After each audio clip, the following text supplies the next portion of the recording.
Hola amigos, les damos la bienvenida a una edición más de Editorialmente, una producción de la Universidad Autónoma del Estado de Hidalgo, que a través de la Dirección de Ediciones y Publicaciones, el Consejo Editorial y el Sistema Universitario de Radio y Televisión, invita a nuestros autores, a nuestros profesores investigadores, a platicar sobre sus orientaciones que cumplen en la investigación científica, en la docencia y algo muy importante, en los resultados que nos vierten a través de sus publicaciones.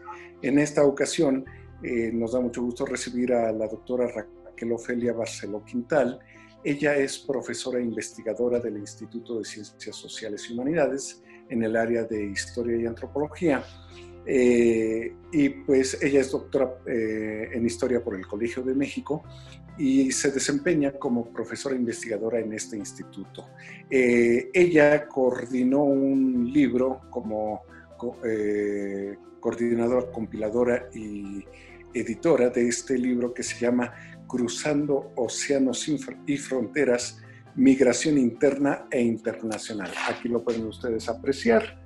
Este libro, editado por nuestra Universidad Autónoma del Estado de Hidalgo, pues es un interesante trabajo donde Raquel convoca a 10 autores que en 9 artículos, en 9 ensayos, nos hablan sobre este fenómeno, más que problema, este fenómeno de migración interna e internacional, con interesantes artículos enfocados desde la perspectiva de la historia, pero con una vigencia extraordinaria. Raquel Barceló, bienvenida a este programa. Te agradecemos que hayas aceptado la invitación y que pues vengas a platicarnos sobre este libro y sobre tu trabajo en el área de historia de nuestra universidad. Bienvenida. Muchas gracias, Marcial, y bueno, gracias por la invitación.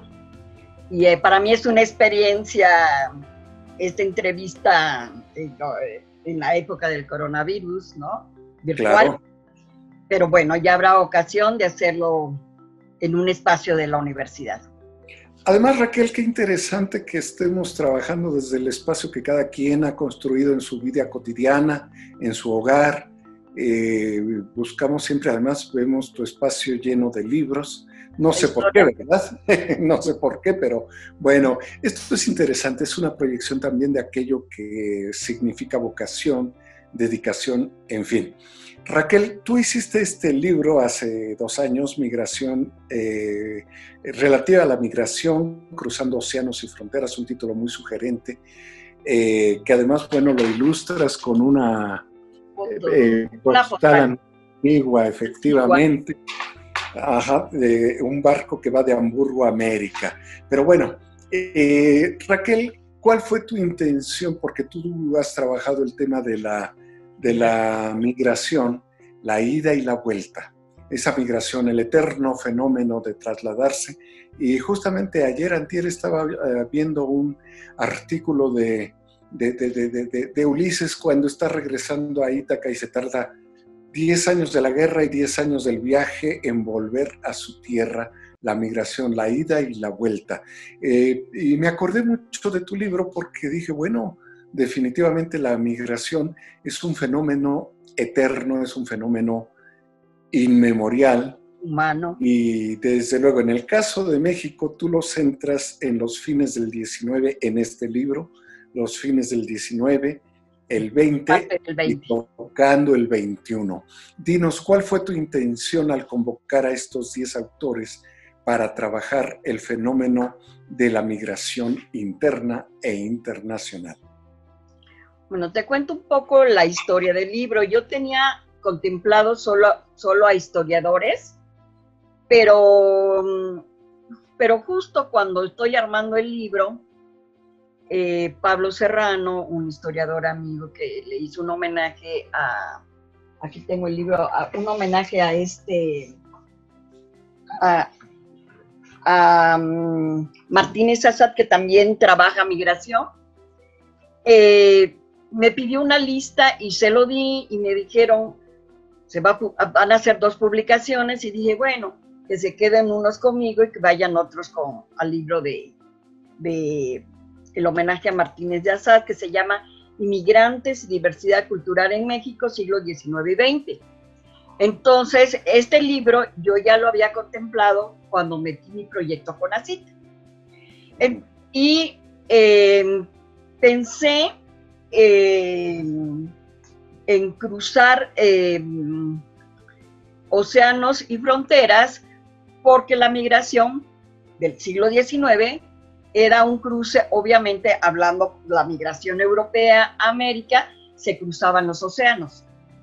Y en el caso de la migración de Centroamérica a México, o los mexicanos a Estados Unidos, se cruzan fronteras. De ahí viene el título.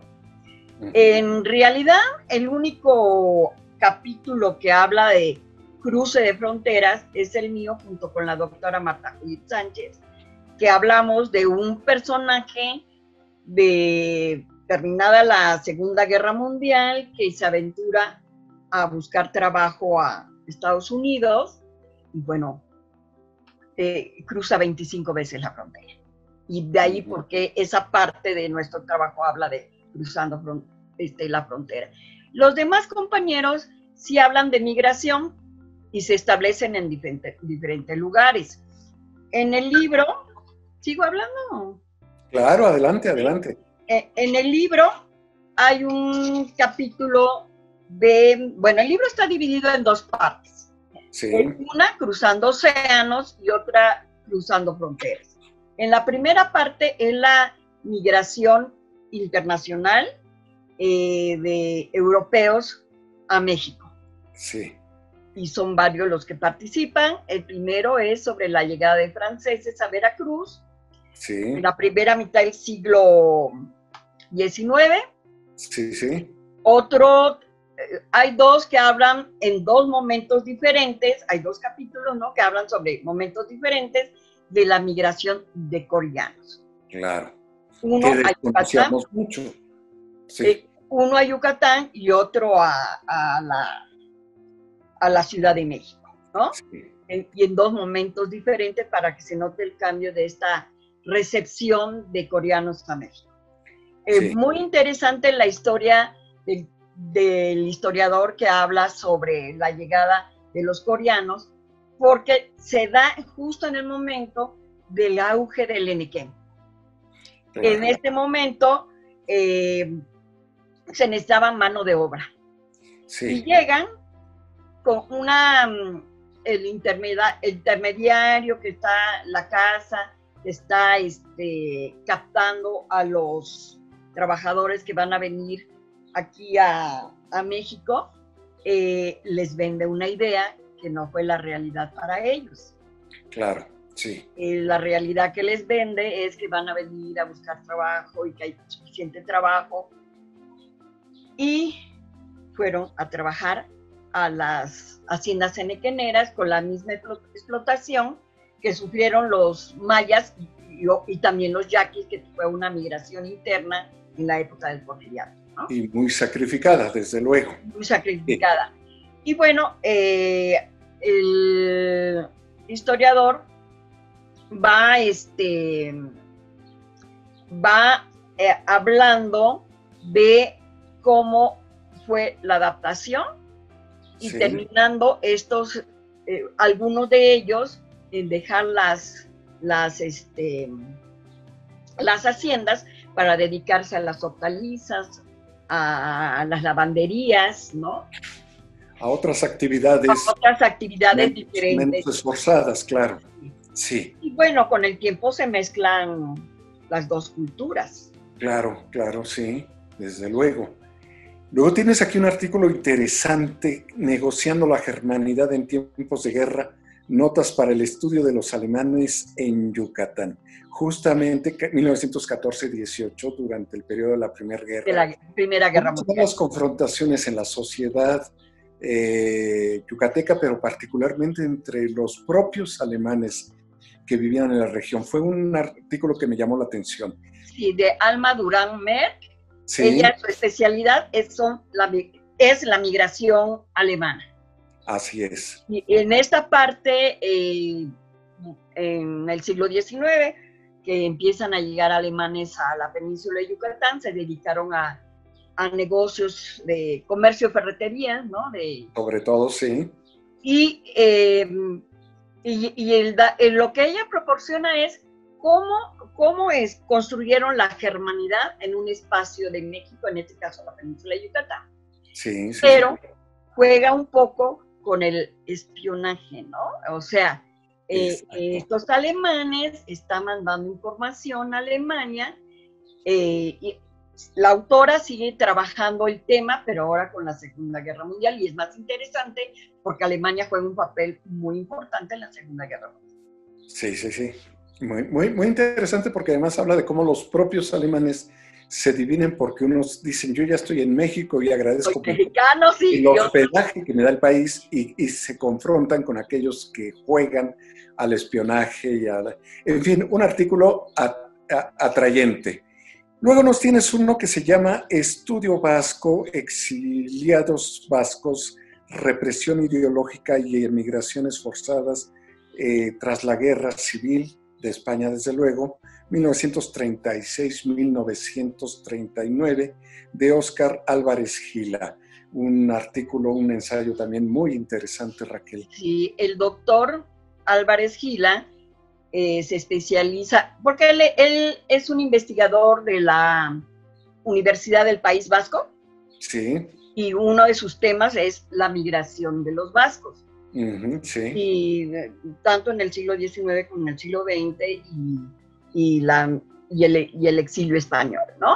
Vascos sí. que salieron de España para ir a diferentes lugares. En ese momento, él habla de las causas, el espacio del País Vasco, y cómo se da el exilio, las causas para que emigraran, ¿no?, a América. Claro.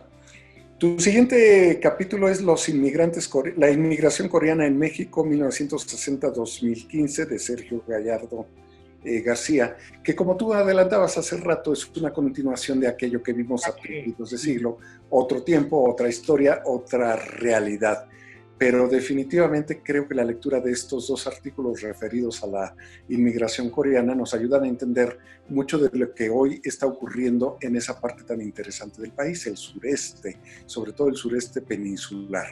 Sí, nada más que en este capítulo, Sergio lo que hace, Sergio es un historiador, está haciendo ahorita, ya terminó su maestría en el CIESAS, en historia, ¿no? Y él está hablando de estas relaciones México-Corea en situaciones diferentes de esta primera migración, ¿no?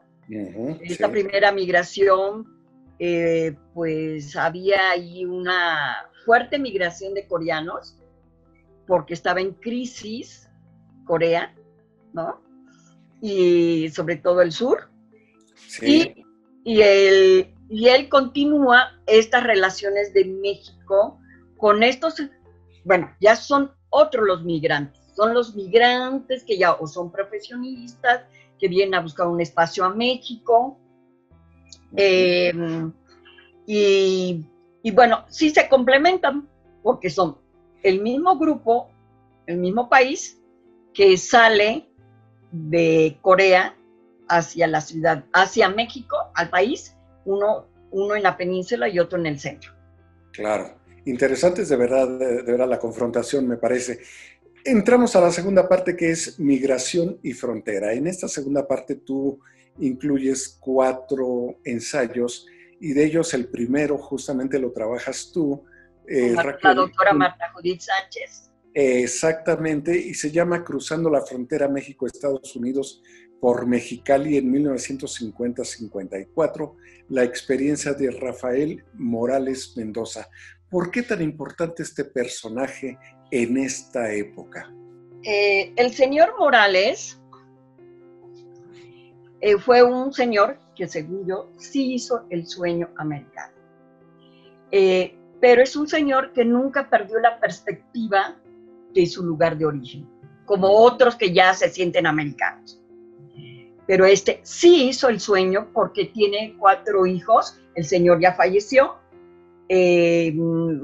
Marta Judí lo conoció en vida y intentó que le abrieran los archivos personales, que es bastante grande su archivo, claro. Por el papel que jugó él como intermediario para atraer a oaxaqueños, sobre todo, no solo oaxaqueños, mexicanos también, a cultivar la vid en la zona en la parte de California al norte, en Sonoma, en Napa y Sonoma, ¿no? Uh-huh. Ellos compraron su casita en Windsor y ayudó mucho a los migrantes. Bueno, digo que él cumplió su sueño americano, eso no quiere decir que no sufrió la adaptación, que no sufrió, como lo mencionamos en el artículo, todas las peripecias que pasó hasta llegar. Pero este personaje de muy alta moral, yo creo que eso fue lo que perciben los terratenientes, digamos, ¿no? Que los cultivadores de primero la ciruela, del durazno, y terminaron sembrando vid, ¿no? El auge de la vitivinicultura en California, al norte de California, ¿no? En Napa y Sonoma. Entonces, él de sus 4 hijos, les dio muy buena educación. Uno es doctor en Derecho por la Universidad de Harvard. Sí. El otro ocupó un puesto muy alto en la época de cuando visita Vicente Fox Estados Unidos, organiza, continúa el proyecto, pero con otra perspectiva. Y cuando lo tuvo este personaje, el sexenio de Fox y el sexenio de Calderón, sí. Representaba a los migrantes mexicanos en Estados Unidos. En Estados Unidos. ¿Sí? Y sus oficinas estaban en Reforma. ¿Sí? Fue un espacio para él de retornar a México, tener más contacto con su comunidad.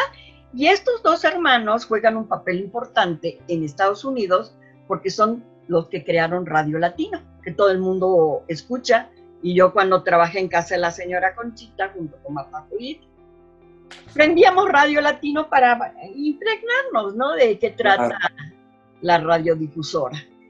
Sus 2 hijas también estudiaron, una es universitaria, la otra estudió para maestra. Una de ellas se casa con un puertorriqueño con una cadena de mueblerías y les va bien. Claro. Pero con sentimientos muy oaxaqueños. Muy precisos, además. Muy precisos, ayudando al pueblo, ayudando a otros migrantes, y eso es lo bonito. Y nosotros, no en esta parte, en la biografía del señor que estamos terminando, lo importante de este fenómeno es que la migración oaxaqueña es sui generis, sí, porque juega un elemento prehispánico que juega un papel importante, que no lo tienen otras comunidades étnicas de México, que es la guelaguetza. Para muchos era un bailable, ¿verdad? Pero para nosotros como antropólogas e historiadoras, no. Para nosotras, la guelaguetza es la unión de varios pueblos de Oaxaca y un pacto ancestral de apoyo, ¿no? De apoyo mutuo. Muy interesante. Raquel, nos quedan 3 artículos rápidamente, 3 ensayos. El contexto fronterizo de la migración centroamericana y su tránsito por México, de Miguel Gerardo Rodríguez Jiménez. Rápidamente. Es un egresado de sociología, que hizo la maestría en ciencias sociales. Él le llamó la atención en una ocasión que entrevistó a unos centroamericanos en Irolo, ¿no? Porque él habla este espacio de Hidalgo, ¿no?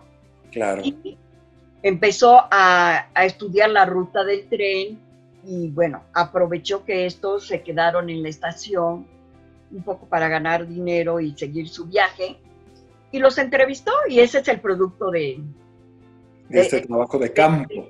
De campo. Y el cruce y cómo es el viaje, ¿no? Sí. Y es un artículo que a mí me gustó mucho, sobre todo porque es apoyo a un estudiante. No es mi tesista, no es nada, pero platicando con él, me contó y dije, ay, te voy a invitar a mi libro, ¿no? Claro, claro. Importante además abrirle el espacio a los estudiantes, irles dando la estafeta para que se incorporen a estos trabajos.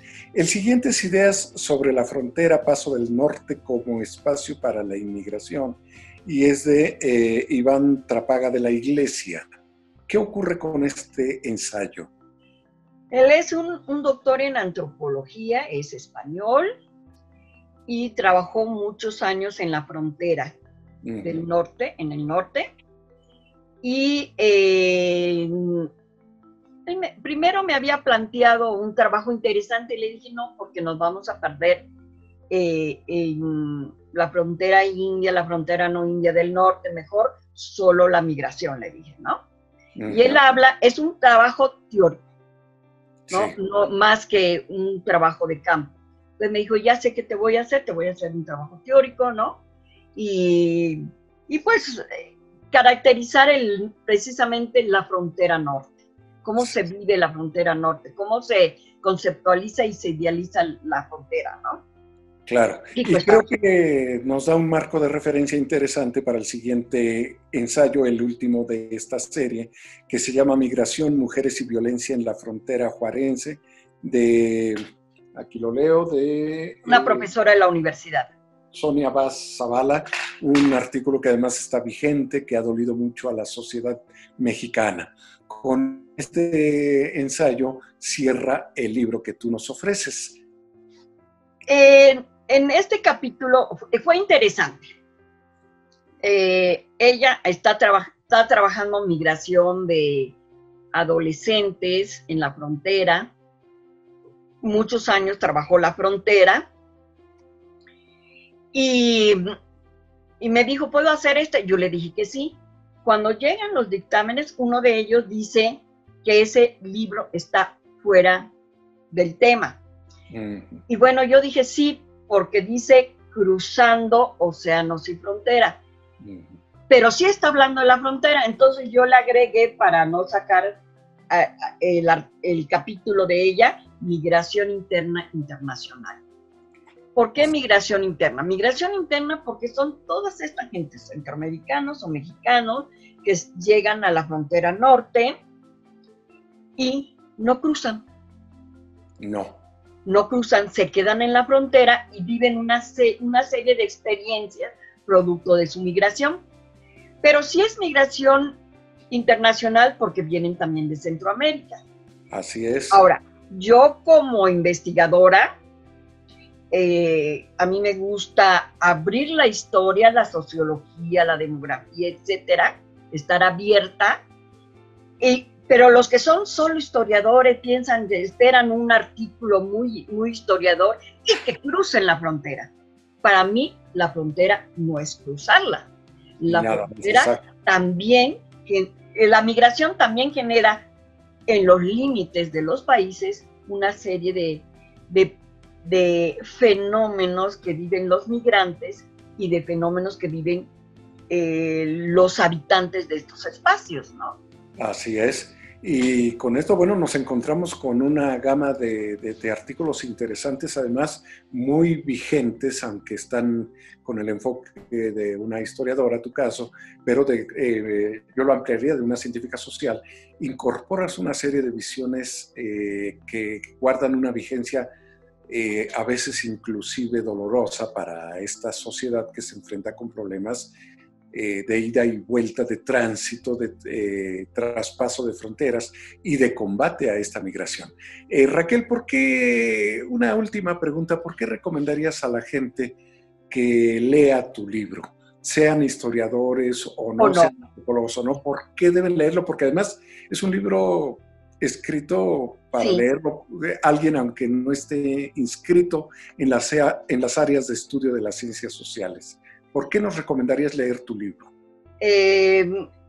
Porque la migración es un fenómeno internacional y es un fenómeno del ser humano.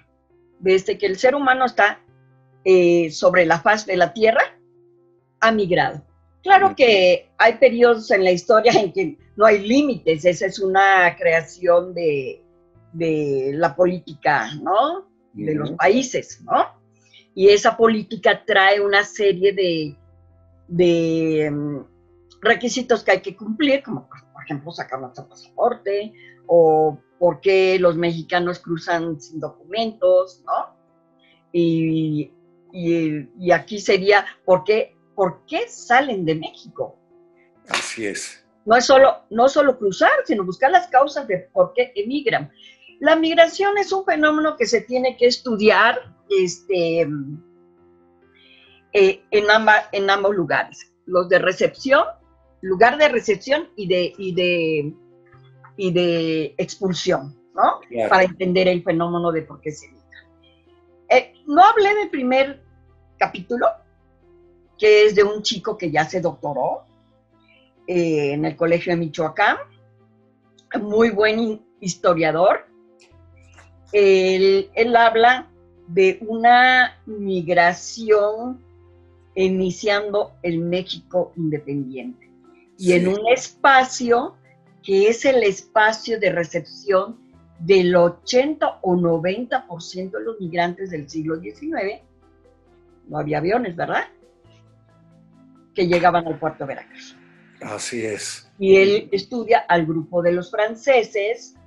Me gusta porque todo el mundo habla de los barcelonetes, porque fueron los que triunfaron, tuvieron fábricas, Verbi Gracia, la tienda de Liverpool, ¿no? Así es, sí. Pero él habla de todos y cómo se crea una política al interior de estos grupos, ¿no? Y sí. Es pues porque el migrante muchos trabajan, muchos en el lugar donde llegan y dicen, nos vienen a robar trabajo, ¿no? Y exacto. Yo no lo veo así, yo veo que enriquece, de trabajo, sí. Que enriquece, que además lo solicitan en muchas veces los países, como fue el caso de Estados Unidos en el periodo de la posguerra, que necesitaba brazos, y de ahí viene lo de el programa Bracero, ¿no? Exactamente. Sí, Raquel, pues la verdad, Raquel, se nos acaba el tiempo, pero no el tema de la charla. Creo que es muy interesante y nos queda justamente recomendar a la gente que se acerque a este libro. Aquí lo estoy enfocando. Además referido como Cruzando Océanos y Fronteras, Migración Interna e Internacional, que tú coordinaste. Este libro, pasando esta etapa de contingencia, esta etapa de coronavirus, podrán adquirirlo en la librería Carácter de nuestra universidad, en el pabellón universitario que está en Ciudad. Nada más una aclaración, el comité decidió que era compilación y no coordinación, pero yo le digo al comité del Instituto de Investigaciones Sociales y Humanidad, incluso a mi propio jefe que me dijo que no era coordinación, es un libro coordinado. Claro que sí. Es un libro que le metí mucho trabajo, mucho análisis. Se puede ver en la introducción. No es un conjunto de artículos que me llegaron y los... No, sino además, inclusive eso quería mencionar en la introducción, haces un planteamiento muy interesante y le das una valoración a cada uno de los capítulos. Raquel, yo te quiero agradecer tu participación en esta presentación editorial virtual a distancia, pero salvando todas las limitaciones que nos da la contingencia. Y además, bueno, pues nos permite seguir presentando a los amigos que nos siguen en Editorialmente, pues para que conozcan una obra más de las que aporta nuestra Universidad Autónoma del Estado de Hidalgo. Raquel Barceló Quintal, muchísimas gracias y felicidades por este libro. Ya habrá oportunidad de presentar otros más. De presentar otros más y en otros espacios. Gracias a ti. No en cuarentena. Claro que sí. Gracias a ti y gracias a usted, amigo, que nos sigue en este programa Editorialmente de la Universidad Autónoma del Estado de Hidalgo. Soy Marcial Guerrero y le agradezco su atención Y recuerde, estamos pendientes para seguir platicando con usted y con otro de nuestros profesores investigadores. Hasta luego. Hasta luego y muchas gracias.